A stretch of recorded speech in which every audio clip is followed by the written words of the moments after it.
मैं डॉक्टर राम कुमार सिंह, हिंदी अध्यापक, आप सभी को इस वीडियो व्याख्यान में स्वागत करता हूं। आज मैं केंद्रीय माध्यमिक शिक्षा बोर्ड दिल्ली द्वारा कक्षा 10वीं कोर्स अ के निर्धारित पाठ्यक्रम में व्याकरण के अंतर्गत वाच्य एवं उसके भेद को स्पष्ट करूंगा। आप सभी तल्लीनता, शालीनता एवं शिष्टता के साथ सुनेंगे। विषय है वाच्य तथा वाच्य परिवर्तन। वाच्य शब्द अंग्रेजी के वॉइस शब्द का पर्याय है। इसका अर्थ है वाणी या कथन। तो क्रिया के जिस रूपांतर से यह जाना जाए कि क्रिया द्वारा किए गए विधान अर्थात कही गई बात का विषय कर्ता है, कर्म है या भाव है, उसे वाच्य कहा जाता है। इसे मैं और स्पष्ट कर देता हूँ आप लोगों को।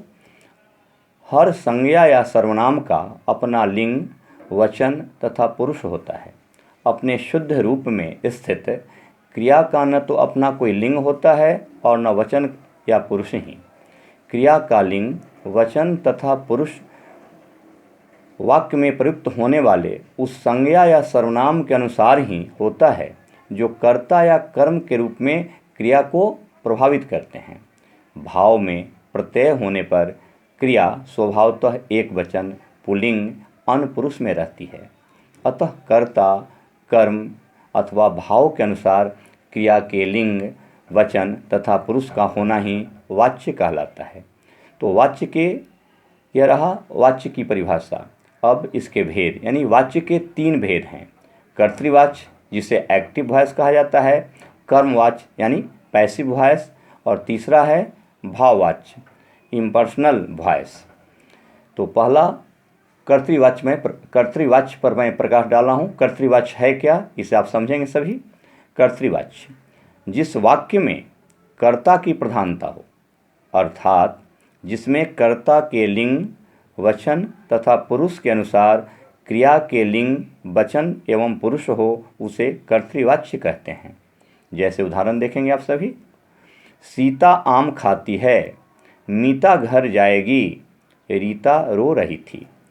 इन सभी वाक्यों में क्रिया कर्ता के लिंग, वचन एवं पुरुष के अनुसार है। उदाहरण देखेंगे आप सभी। सीता आम खाती है, इस वाक्य में सीता और खाती है दोनों स्त्रीलिंग, एक वचन एवं अन्य पुरुष हैं। इसी तरह मीता घर जाएगी में भी कर्ता और क्रिया दोनों ही स्त्रीलिंग, एक वचन एवं पुल्लिंग है। तो यह रहा कर्तृवाचिका की परिभाषा एवं कर्तृवाचिका उदाहरण। अब दूसरा वाच्य का भेद है कर्मवाच्य। इसे मैं परिभाषित कर रहा हूँ। जिस वाक्य में कर्म की प्रधानता हो, यानी जिस वाक्य में कर्म की प्रधानता हो, अर्थात उसमें आने वाली क्रिया के लिंग, पुरुष तथा वचन कर्म के लिंग, पुरुष एवं वचन के अनुसार हों, उसे कर्मवाच्य कहा जाता है। यह वाच्य सकर्मक क्रियाओं से ही बनता है। जैसे अमित द्वारा आम खाया जाता है, उसके द्वारा देखा जाएगा। तो यह रहा कर्मवाच्य की परिभाषा एवं उसका उदाहरण। अब वाच्य का तीसरा भेद है भाववाच्य। तो भाववाच्य की क्या परिभाषा है, इसे आप सभी देखेंगे, सुनेंगे। भाववाच्य में भाव की प्रधानता होती है और क्रिया के लिंग, पुरुष एवं वचन कर्ता या कर्म के अनुसार नहीं होते, अपितु क्रिया सर्वथा अन्य पुरुष, एक वचन, पुल्लिंग रहती है। भाववाच्य अकर्मक क्रियाओं से ही होता है, इसमें कर्म नहीं रहता। जैसे उसके द्वारा सोया जाता है। दूसरा उदाहरण भी देख सकते हैं आप। तुम्हारे द्वारा हंसा जा रहा था, मोहन द्वारा उठा गया। यह रहा कर्तृवाच्य, कर्मवाच्य एवं भाववाच्य की परिभाषा एवं उसके उदाहरण। अब वाच्य संबंधी कुछ महत्वपूर्ण बिंदु हैं। उन बिंदुओं पर मैं प्रकाश डालना उचित समझता हूँ। तो वाच्य संबंधी कुछ महत्वपूर्ण बिंदु। पहला है कर्तृवाच्य में सकर्मक अकर्मक दोनों ही प्रकार की क्रियाओं का प्रयोग होता है। दूसरा है बिंदु इसका महत्वपूर्ण, कर्मवाच्य में क्रिया सदैव सकर्मक होती है। तीसरा बिंदु है भाववाच्य की क्रिया सदा अन्य पुरुष, पुल्लिंग एवं एक वचन में रहती है। अगला बिंदु है कर्मवाच्य तथा भाववाच्य में कर्ता के बाद के द्वारा या से परसर्ग का प्रयोग किया जाता है। प्रसर का अर्थ कारक का विभक्ति चिन्ह से मतलब है। सामान्यतः से का प्रयोग निषेध सूचक वाक्यों में किया जाता है, जैसे मुझसे हंसा नहीं जाता, उससे चला नहीं जाता। तो यह निषेधवाचक वाक्य में से का प्रयोग होता है। वाच्य संबंधी कुछ महत्वपूर्ण बिंदु में अगला बिंदु है, हिंदी में कर्मवाच्य तथा भाववाच्य के वाक्यों में, यानी हिंदी में कर्मवाच्य तथा भाववाच्य के वाक्यों में प्रायः कर्ता का लोप हो जाता है, यानी कर्ता लुप्त होता है। जैसे पेड़ नहीं काटा जा सकता, मिठाई नहीं बन रही है, इत्यादि बहुत सारे उदाहरण हम दे सकते हैं। अब मैं कर्तृवाच्य, कर्मवाच्य और भाववाच्य को कैसे परिवर्तित करेंगे, यानी कर्तृवाच्य से कर्मवाच्य और कर्मवाच्य से भाववाच्य में उसका परिवर्तन कैसे करेंगे, इसे देखेंगे। तो कर्तृवाच्य से कर्मवाच्य की जो विधि है, यानी कैसे उसको हम परिवर्तित करेंगे, इस पर हम ध्यान देंगे। कर्तृवाच्य से कर्मवाच्य बनाने की विधि। तो कर्तृवाच्य से कर्मवाच्य बनाने के लिए हम निम्नलिखित विधियां अपना सकते हैं। पहला है, कर्तृवाच्य में कर्ता के साथ कोई विभक्ति चिन्ह लगी हो तो उसे हटाकर से, द्वारा या के द्वारा विभक्ति लगा दी जाती है। कर्मवाच्य में कर्ता की अपेक्षा कर्म को प्रधानता दी जाती है। इस प्रकार से द्वारा उसे कर्ता की भूमिका से दूर कर दिया जाता है। दूसरी विधि है, कर्तृवाच्य की क्रिया को सामान्य भूत में परिवर्तित कर दिया जाता है और इस परिवर्तित क्रिया के साथ जाना क्रिया का काल, पुरुष, वचन और लिंग के अनुसार जोड़ दिया जाता है। यदि कर्म के साथ विभक्ति लगी हो तो उसे हटा दिया जाता है।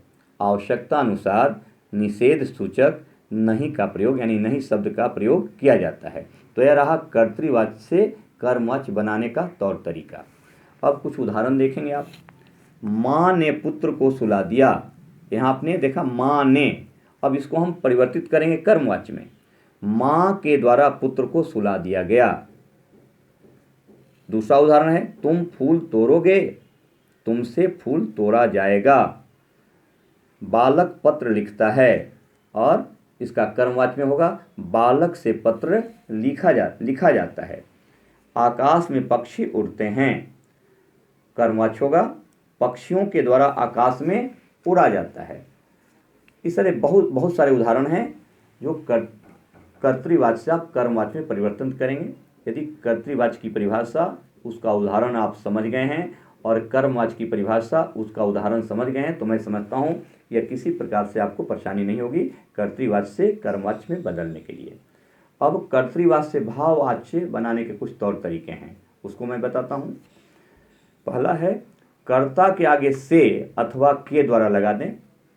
दूसरा है, मुख्य क्रिया को सामान्य भूत की क्रिया के एक वचन में बदलकर उसके साथ जाना धातु के एक वचन पुल्लिंग अन्य पुरुष का वही काल लगा दें जो कर्तृवाच्य की क्रिया का हो। तो यह रहा कर्तृवाच्य से भाववाच्य बनाने की विधि, यानी कर्तृवाच्य से भाववाच्य बनाने की रीति या विधि कहें। अब कुछ उदाहरण देख सकते हैं। कर्तृवाच्य से भाववाच्य बनाना। कर्तृवाच्य, लड़की आंगन में सो रही थी, यह हुआ कर्तृवाच्य का उदाहरण। इसको भाववाच्य में बनाएंगे, इस प्रकार से बनेगा, लड़की के द्वारा आंगन में सोया जा रहा था।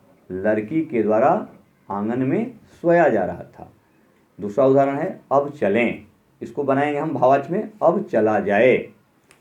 हाँ, गर्मियों में खूब नहाते हैं, अब इसका भाववाच्य बनेगा, गर्मियों में खूब नहाया जाता है। ठीक है ना। इस प्रकार से कर्तृवाच्य से भाववाच्य आप बना सकते हैं।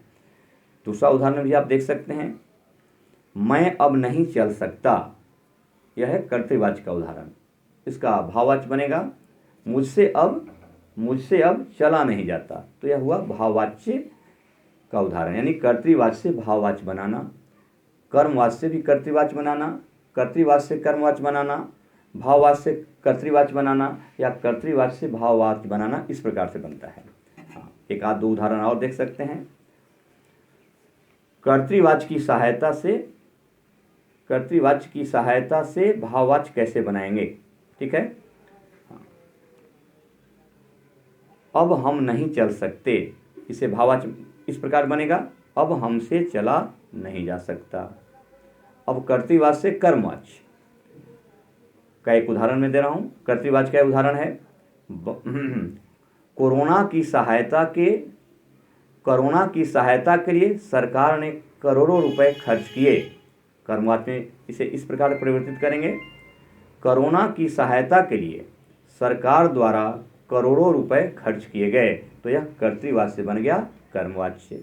और उदाहरण देख सकते हैं, अनेक कवियों ने सुंदर कविताएं लिखी, यह कर्तृवाच्य है, इसे परिवर्तित करना है कर्मवाच्य में, तो क्या हो जाएगा, अनेक कवियों द्वारा सुंदर कविताएं लिखी गईं, यह बन गया कर्तृवाच्य से कर्मवाच्य। और उदाहरण बहुत सारे देखा जा सकता है, ये आप एक और उदाहरण देख लें तो स्पष्ट हो जाएगा। यह खाना हम नहीं खाते, यह कर्तृवाच्य है, कर्मवाच्य इस प्रकार परिवर्तित होगा, यह खाना हमसे नहीं खाया जाता। या और उदाहरण देख सकते हैं, सभा जनहित के अनेक कार्य कर रही है, सभा जनहित के अनेक कार्य कर रही है, कर्तृवाच्य। अब इसको बनाना है कर्मवाच्य। सभा द्वारा जनहित के अनेक कार्य किए जा रहे हैं, कर्तृवाच्य है, सभा जनहित के अनेक कार्य कर रही है। अब हो जाएगा कर्मवाच्य में, सभा द्वारा जनहित के अनेक कार्य किए जा रहे हैं, कर्मवाच्य के उदाहरण बन गए। तो इस प्रकार से कर्तृवाच्य से कर्मवाच्य, कर्तृवाच्य से भाववाच्य, या फिर भाववाच्य से कर्तृवाच्य, या कर्मवाच्य से कर्तृवाच्य, इस प्रकार आप परिवर्तित कर सकते हैं। अब एक बिंदु पर और मैं प्रकाश डाल रहा हूं जो ध्यान देने योग्य है, क्रिया के प्रयोग। क्रिया के पुरुष, लिंग और वचन कहीं तो कर्ता के अनुसार होते हैं, कहीं कर्म के अनुसार, और कहीं इन दोनों में से किसी के अनुसार भी नहीं होते। इस तरह क्रिया का प्रयोग 3 तरह से होता है। कर्मणि प्रयोग, जैसे राम पुस्तक पढ़ेगा, कर्मणि प्रयोग। कर्तरी प्रयोग, राम पुस्तक पढ़ेगा, और कर्मणि प्रयोग, राम को पुस्तक पढ़नी पड़ेगी। और तीसरा है भावे प्रयोग, राम से अब पढ़ा नहीं जाएगा, यह हुआ भावे प्रयोग। यानी कर्तरी प्रयोग, कर्मणि प्रयोग और भावे प्रयोग। यानी कर्तरी प्रयोग का अर्थ हुआ जिसमें क्रिया के पुरुष, लिंग और वचन कर्ता के अनुसार होते हैं, क्रिया के उस प्रयोग को कर्तरी प्रयोग कहा जाता है। इसमें वर्तमान काल और भविष्यत काल में कर्ता विभक्ति चिन्ह रहित होता है, जैसे मोहन पत्र लिखता है, सुधा गाना गा रही है। और दूसरा है कर्मणि प्रयोग, इसमें क्रिया के पुरुष, लिंग और वचन कर्म के अनुसार होते हैं। कर्मणि प्रयोग में कर्तृवाच्य में भूतकाल में कर्ता के साथ ने, और कर्मवाच्य में सभी कालों में से या के द्वारा लगते हैं। इसमें कर्म के साथ को विभक्ति चिन्ह नहीं लगता, जैसे मोहन ने पुस्तक पढ़ी, चंद्रकांता ने फूल तोड़ा।